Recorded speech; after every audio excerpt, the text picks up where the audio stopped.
호흡이 있는 자마다 여호와를 찬양할지어다. 할렐루야.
로마서 3장 19에서 20절 말씀.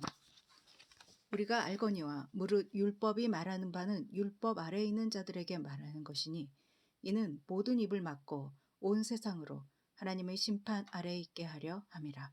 그러므로 율법의 행위로는 그의 앞에 의롭다함을 받을 육체가 없나니 율법으로는 죄를 깨달음이라. 성경은 우리에게 무엇을 말하고 있습니까? 바로 복음, 기쁜 소식입니다. 로마서의 주제 또한 이와 같습니다. 성경 전체와 로마서의 주제는 타락한 인간을 향하신 우리 주 예수 그리스도 안에서 구원하시는 하나님 아버지의 구원의 방법에 대한 기쁜 소식, 즉 복음입니다. 로마서는 타락한 인간이 믿음으로 말미암아 의롭다함을 받고 하나님과 화목하게 되는 하나님의 구원이 잘 설명된 구원론에 대한 교리책입니다. 마틴 루터는 로마서에 대해 다음과 같이 썼습니다. 신약 가운데 최고의 부분이다. 로마서는 가장 순전한 복음으로서 그리스도인이 마음으로 한마디 한마디 다 알아야 할 뿐 아니라 매일 영혼의 양식으로 삼고 섭취해야 할 것이다.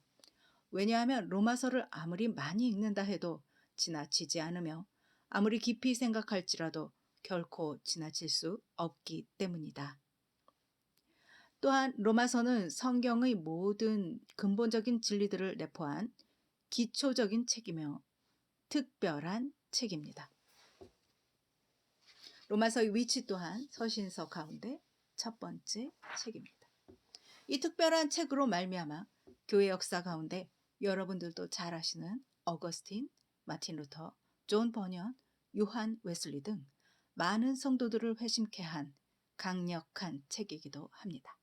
우리에게도 다이너마이트와 같은 하나님의 능력이 되시는 복음이 우리 안에 역사하기를 소망합니다. 본론으로 들어가서 첫 번째 주제, 로마서 중심 주제. 로마서 중심 주제는 복음입니다. 로마서의 주제는 로마서 1장 16절에서 17절에 잘 나타나 있습니다. 로마서 1장 16에서 17절 말씀. 내가 복음을 부끄러워하지 아니하노니 이 복음은 모든 믿는 자에게 구원을 주시는 하나님의 능력이 됨이라. 먼저는 유대인에게요 그리고 헬라인에게로다. 복음에는 하나님의 의가 나타나서 믿음으로 믿음에 이르게 하나니 기록된 바 오직 의인은 믿음으로 말미암아 살리라 함과 같으니라. 복음이란 무엇입니까? 첫째, 복음은 우리 주 예수 그리스도 안에서 구원하시는 하나님의 방법에 대한 기쁜 소식입니다. 둘째, 이 구원의 방법은 우리 주 예수 그리스도로 말미암아 그리고 믿음으로만 의롭다함을 받는다는 것입니다. 바로 이신칭의이지요. 셋째, 복음은 모든 믿는 자에게 구원을 주시는 하나님의 능력입니다.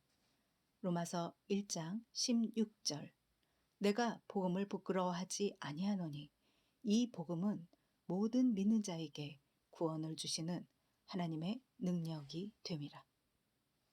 먼저는 유대인에게요. 그리고 헬라인에게로다.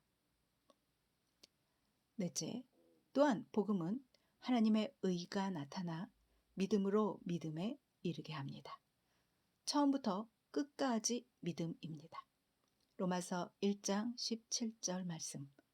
복음에는 하나님의 의가 나타나서 믿음으로 믿음에 이르게 하나니 기록된 바 오직 의는 믿음으로 말미암아 살리라 함과 같으니라. 다섯째, 복음은 하나님께로부터 나온 것이며 모든 사람을 위한 것입니다. 복음은 그 원인도 이유도 결과도 모두 하나님께 있습니다. 여섯 번째, 복음은 확실하고 확고한 구원의 길이며 오직 유일한 한 길입니다. 일곱 번째, 이 복음은 구약에 예시되었고 암시적으로 나타나 있습니다. 다음 주제는 믿음으로 의롭다함을 얻는다는 것, 즉 칭의의 의미를 살펴보겠습니다. 칭의란 첫째, 사람들의 구원과 하나님에 대한 화해의 길을 하나님께서 친히 예비하셨다는 것입니다. 칭의란 둘째, 우리의 복되신 주님이시오 구세주이신 하나님의 아들 우리 주 예수 그리스도의 행하심을 기초로 해서 복음을 믿는 모든 사람들의 죄를 은혜로 용서하시며 도말하신다는 것입니다. 칭의란 셋째, 거기서 머물지 아니하고 예수 그리스도의 의의 옷을 입으며 하나님이 보시기에 의롭다고 인정받는 것입니다. 칭의란 넷째, 우리는 우리에게 전가된 그리스도의 의의 옷, 의로 옷 입었으므로 하나님께 받아들여졌고 하나님의 자녀가 되었다는 것입니다. 칭의란 다섯 번째, 우리는 거룩하고 의로운 하나님의 존전에서 의로운 백성으로 세움을 받은 것입니다. 여섯 번째, 이신칭의 교리는 신구약 성경으로부터 나온 것이며 이 교리를 거부하는 사람은 성경을 거부하는 것입니다. 철학이나 인본주의로부터 나온 것이 아닙니다. 일곱 번째, 이신칭의 교리는 구약에 예시되었고 암시적으로 나타나 있습니다. 로마서 3장 21절 말씀. 이제는 율법 외에 하나님의 한 의가 나타났으니 율법과 선지자들에게 증거를 받은 것이라. 율법과 선지자들, 즉 구약을 나타내고 있습니다. 어거스틴은 이렇게 말했습니다. 신약은 구약 속에 감추어졌으며 구약은 신약 속에 만개되었다. 그런데 인간은 왜 복음이 필요한 걸까요? 그것은 사람의 죄로 말미암은 불의에 대한 하나님의 진노 때문입니다. 다음 살펴볼 주제는 하나님의 진노입니다. 로마서 1장 18절 말씀. 하나님의 진노가 불의로 진리를 막는 사람들의 모든 경건하지 않음과 불의에 대하여 하늘로부터 나타나나니. 우리는 반드시 하나님의 진노에서 출발해야 합니다. 하나님의 진노는 죄와 악에 대한 하나님의 철저한 혐오를 말하는 것입니다. 복음만이 모든 경건치 않으며 불의한 사람들에 대한 하나님의 진노의 문제를 해결할 수 있습니다. 하나님의 진노의 시작은 창세기 3장에서와 같이 창조된 사람, 완전하게 창조된 사람 아담이 불순종하고 배반하고 유혹하는 자를 따르게 되었고, 그 결과 하나님의 진노로 에덴 동산에서 쫓겨나게 된 것입니다. 죄를 범한 영혼은 죽을 것이다. 반드시 죄에 대한 대가와 심판이 있다. 이것이 하나님의 법칙입니다. 하나님은 천지를 창조하시고 온 우주 만물 가운데 하나님의 법칙들을 두셨습니다. 우리의 구원 또한 하나님의 법칙 안에 있습니다. 그러면 하나님의 진노가 어떻게 우리에게 나타나는지 알아보겠습니다. 다음 주제는 하나님의 진노가 어떻게 나타나는가? 그 상실한 마음대로 내버려 두신다입니다. 하나님이 어느 정도는 저지하시고 경고하시지만 어느 선이 지나면 내버려 두십니다. 로마서 1장 28절. 또한 그들이 마음에 하나님 두기를 싫어하며 하나님께서 그들을 그 상실한 마음대로 내버려 두사 합당하지 못한 일을 하게 하셨으니, 그렇게 상실한 마음대로 내버려 두신 결과 세계대전, 부도덕, 악덕, 성적 타락과 끔찍한 사건들이 역사 가운데 일어나고 있는 것입니다. 개인사도 마찬가지이죠. 만일 하나님이 통치 체제나 법 제도로서 인간들의 죄를 제지하시지 않으셨다면 과연 어떻게 되었을까요? 아마 세상은 오래전에 자멸하고 말았을 것입니다. 그러나 성경은 어떤 시기가 되면 하나님께서 모든 죄에 대한 하나님의 진노를 확증시켜 주기 위해서 그 억제를 그만두시고 사람이 그 자신의 악한 생각대로 행하도록 내버려 두셔서 하나님 없는 인간의 종말을 보게 되는 날이 우리에게 이르게 하실 것이라고 말씀하십니다. 전도서 8장 11절 말씀. 악한 일에 관한 징벌이 속히 실행되지 아니하므로 인생들이 악을 행하는 데에 마음이 담대하도다. 이 내버려 두심의 목적은 깨닫고 겸손해지도록 하기 위함이며 인간의 상태가 어떠함을 알도록 하시는 것입니다.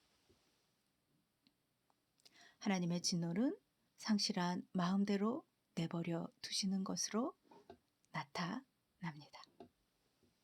그러면 하나님의 진노는 누구에게 나타났을까요? 모든 사람에게입니다. 다음으로 살펴볼 주제는 인간의 이중 문제입니다. 인간에게는 이중 문제가 있습니다.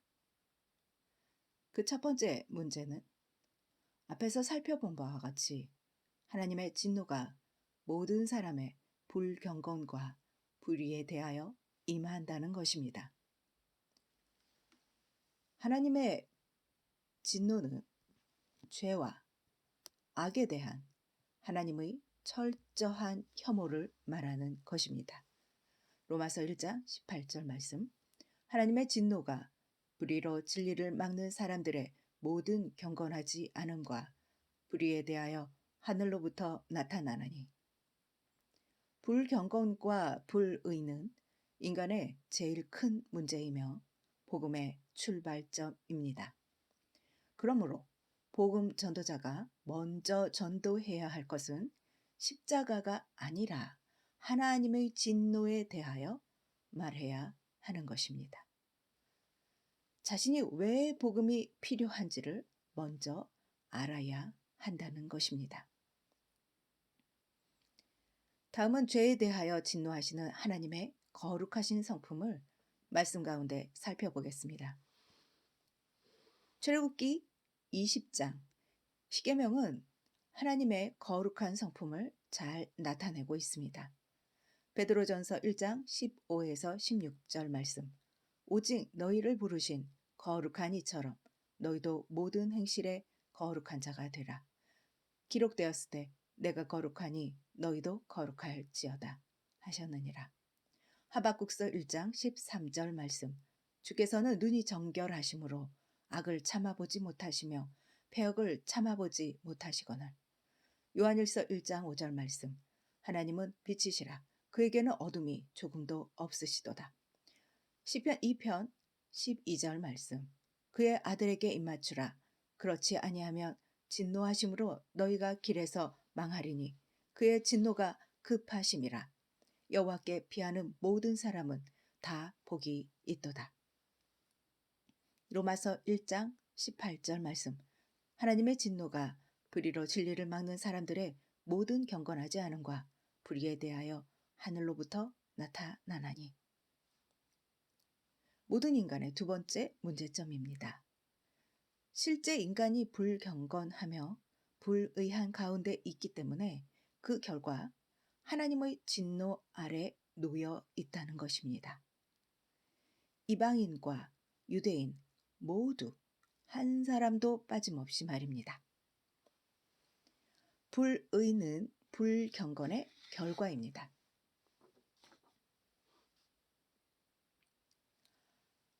다음은 하나님의 진노 아래 놓인 두 부류의 인간들에 대해 살펴보겠습니다. 바로 이방인과 유대인입니다. 각각의 실상들을 낱낱이 살펴보겠습니다. 먼저는 이방인의 실상입니다. 하나님의 영광을 우상으로 바꿈. 사람의 제일 되는 목적은 모두가 잘 아시는 것처럼 하나님을 영화롭게 하는 것과 영원토록 그를 즐거워하는 것입니다.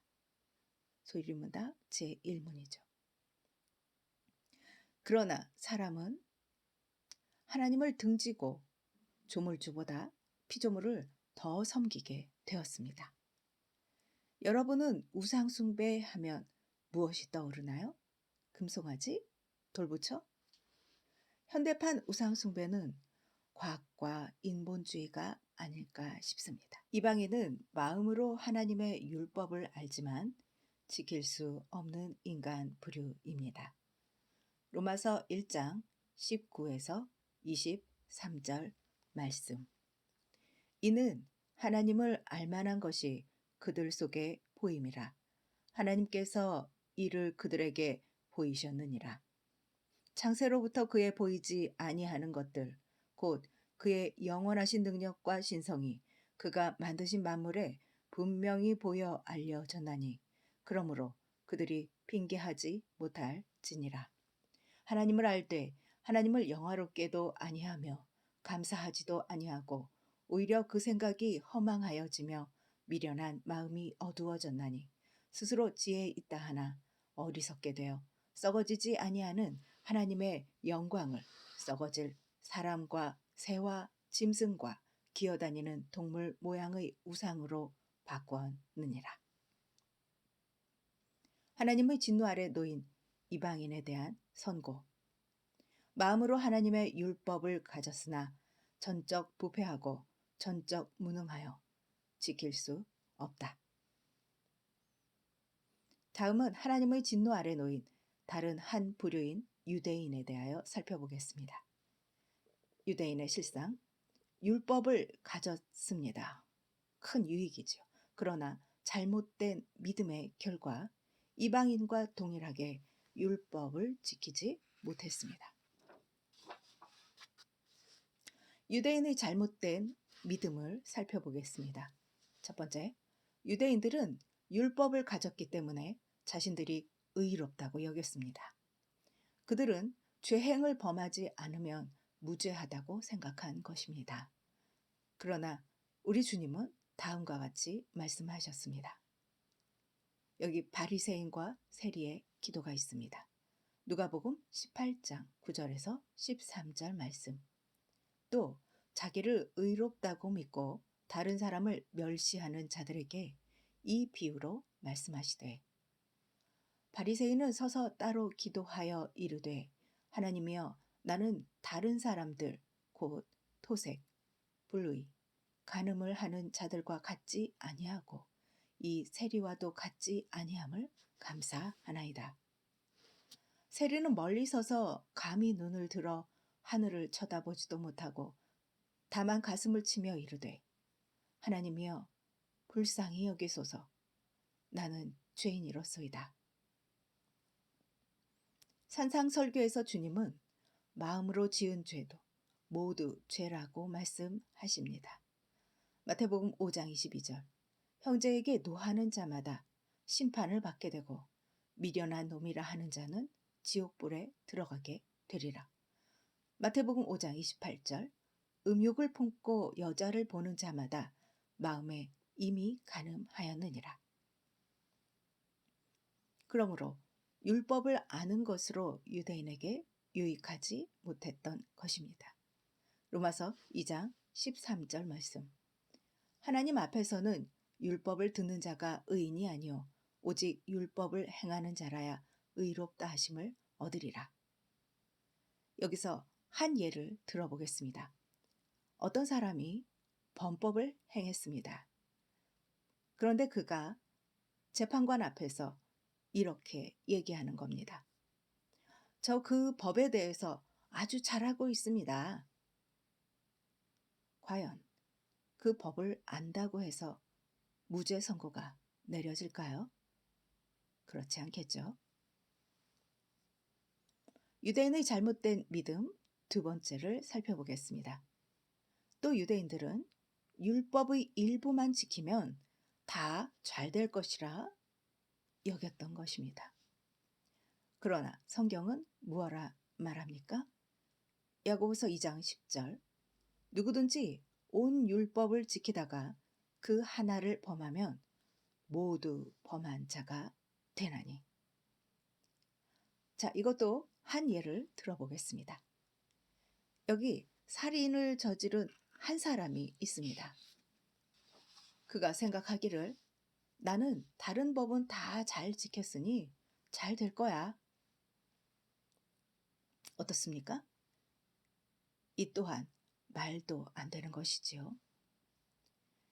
유대인에 대한 법적 선고를 내려보겠습니다.